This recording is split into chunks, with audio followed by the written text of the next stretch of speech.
এই দেখুন এনটিসিটা কিন্তু গরম করছি, আস্তে আস্তে ফ্যানটা কিন্তু ঘুরছে, খুব স্লো দেখতে পাচ্ছেন, এই যে ঘুরতে শুরু করে দিল।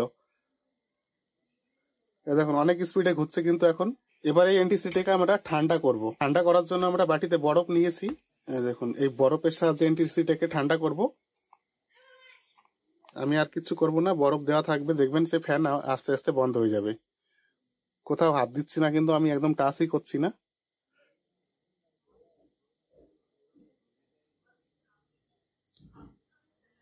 এখন পুরো বন্ধ হয়ে গেল। আমি সম্পূর্ণ কনসেপ্টটা আপনাদেরকে বুঝিয়ে বলবো, যাতে আপনাদের তৈরি করতে কোনোদিনও অসুবিধা না হয়। তার জন্য ভিডিওটা একটু লম্বা হতে পারে, সেটার জন্য একটু অ্যাডজাস্ট করে নেবেন। তো এর থেকে বেশি ভোল্টেজ দিলে পোটেনশিওমিটারটা বাড়াতে হবে। আমি 10K নিয়েছি, 10K থেকে আপনারা বেশিও নিতে পারেন 47K, সেটা আপনাদের উপরে। তো মোটামুটি 12 ভোল্টের জন্য 10K পোটেনশিওমিটার নিলে হয়ে যাবে। আর লাগবে একটা এনটিসি। এই এনটিসিটা লাগবে হচ্ছে 103, এটার নাম্বারটা হচ্ছে 103, এটার রেজিস্ট্যান্স ভ্যালু হচ্ছে 10K। আর একটা জিনিস লাগবে, সেটা হচ্ছে মসফিট লাগবে, একটা এন চ্যানেল মসফিট। এটা হচ্ছে IRFZ44N। এই তিনটে ইকুইপমেন্ট হয়ে গেল। আর লাগবে একটা কুলিং ফ্যান। এটা আমার হচ্ছে 12 ভোল্ট রয়েছে ডিসি কারেন্ট, এটা 0.15 অ্যাম্পিয়ার নেয়। এই কুলিং ফ্যানটা আমি পুরনো SMPS থেকে খুলে নিয়েছি, এটা কিনতেও পাওয়া যায়, 100 টাকার মতো দাম পড়ে। তো এবার কথা হচ্ছে আমরা এই কুলিং সার্কিটটা কেন বানাবো। এটা হচ্ছে একটা অটো কুলিং সার্কিট। এই কুলিং সার্কিটটার প্রচুর ভালো ভালো অ্যাপ্লিকেশন রয়েছে। যদি আপনার এমন কোথাও দরকার হয় যে কোনো কিছু একটা গরম হচ্ছে, তো সেটা গরম হলে ফ্যানটা চলে ঠান্ডা হয়ে যাবে, জিনিসটাকে ঠান্ডা করে দেবে, তারপর ফ্যানটা আবার অটোমেটিক বন্ধ হয়ে যাবে, সেই পারপাসে এটা লাগানো হয়।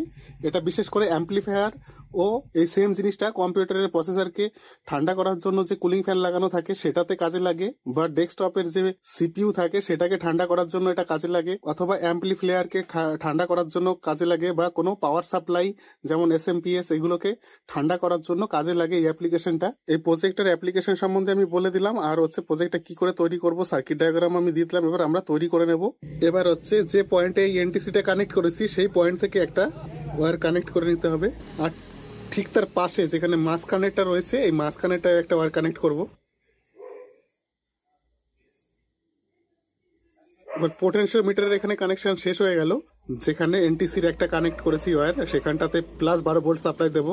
আর এই পাশে যে একটা ফাঁকা আছে, এখানে পরপর দুটো টার্মিনালে কানেক্ট করেছি ওয়্যার, এইদিকে একটা ছেড়ে দেবো, যেমন আছে যেমন ছেড়ে দেবো। এই টার্মিনালটা আমাদের কাজে লাগবে না। এখানে দেখুন এটা হচ্ছে এন চ্যানেল মসফিট। এই এন চ্যানেল মসফিটের পরপর তিনটে টার্মিনাল রয়েছে। এই তিনটে টার্মিনাল, প্রথমটা হচ্ছে G, পরেরটা হচ্ছে D, পরেরটা হচ্ছে S, গেট ড্রেন সোর্স।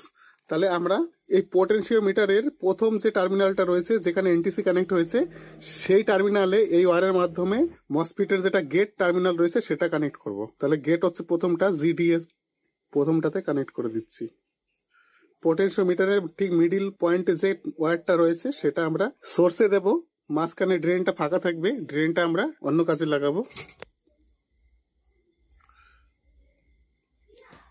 এবার দেখুন মসফিটের আরেকটা টার্মিনাল বাকি রয়েছে।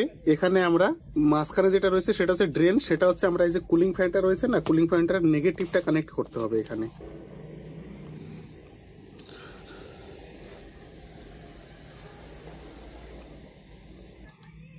তাহলে মসফিটের কানেকশনটা হয়ে গেছে। এবার কুলিং ফ্যানের পজিটিভ টার্মিনালটা এই এনটিসির যে একটা আরেকটা টার্মিনাল রয়েছে এর সঙ্গে কানেক্ট করে দেব। এবার দেখুন কানেকশন তো আমাদের হয়ে গেছে। এবার আমাদেরকে এখানে সাপ্লাই দিতে হবে। এখানে +12 যাবে, এখানে -12 যাবে।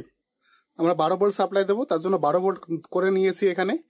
এবার হচ্ছে এটাকে টেস্টিং করার পালা। এবার আমরা কি করব, এই যে পোটেনশিওমিটারটা আছে এটাকে আমরা অ্যাডজাস্ট করতে পারবো। অ্যাডজাস্ট করলে এটা তাপমাত্রার পার্থক্য হবে এখানে। এটা এখন এনটিসিটা ঠান্ডা অবস্থায় আছে, তার জন্য ফ্যানটা অফ আছে। আমি যখনই এনটিসিটাকে গরম করতে শুরু করব তখন কিন্তু ফ্যানটা চালু হয়ে যাবে। দেখুন আমি এই যে সোল্ডারিং আয়রন দিয়ে করছি, দেখুন এটা আয়রনটা হিট আছে, আমি দেখাচ্ছি। এই দেখুন আয়রনটা পুরো হিট আছে।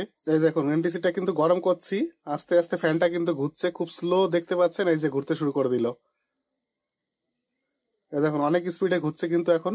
এখানটাতে কারেন্টও বাড়ছে, প্রথমে 0 কারেন্ট দেখাচ্ছিল, এবার এটা খুব আস্তে ঘুরছে।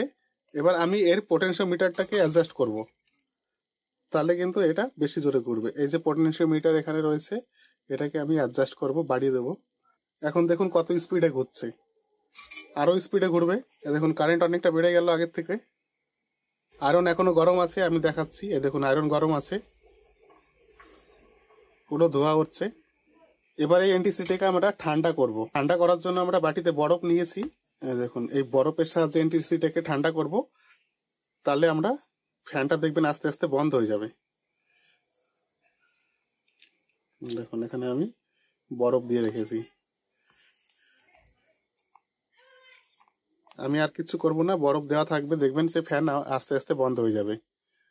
কোথাও হাত দিচ্ছি না, কিন্তু আমি একদম টাচই করছি না।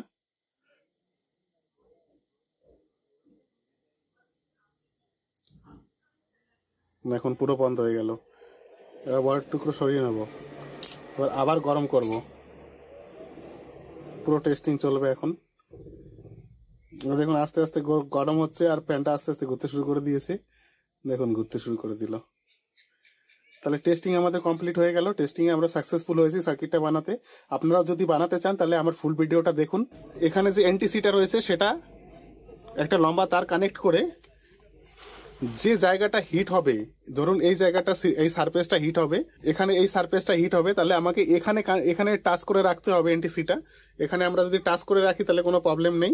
আমরা এরকম জায়গাতে টাচ করে রাখবো, খেয়াল রাখবো দুটো টার্মিনাল যাতে টাচ না হয়ে যায়। এরকম করে টাচ করে সিল করে রাখলে পরে এখানে আমরা এই জিনিসটা গরম হলে পরে আমাদের এটা গরম হবে, তাহলে আমাদের কুলিং ফ্যানটা অটোমেটিক চালু হয়ে যাবে। তো সম্পূর্ণ ভিডিও দেখার জন্য ধন্যবাদ। আশা করি ভিডিওটা আপনাদের অনেক হেল্পফুল হবে এবং কাজে লাগবে। তবে ভিডিওটা যদি ভালো লাগে অবশ্যই একটা লাইক দেবেন, আর চ্যানেলটিকে সাবস্ক্রাইব করে সাপোর্ট করবেন প্লিজ। ধন্যবাদ। দেখা হচ্ছে নেক্সট ভিডিওতে। ততক্ষণের জন্য ভালো থাকবেন, সুস্থ থাকবেন। টাটা।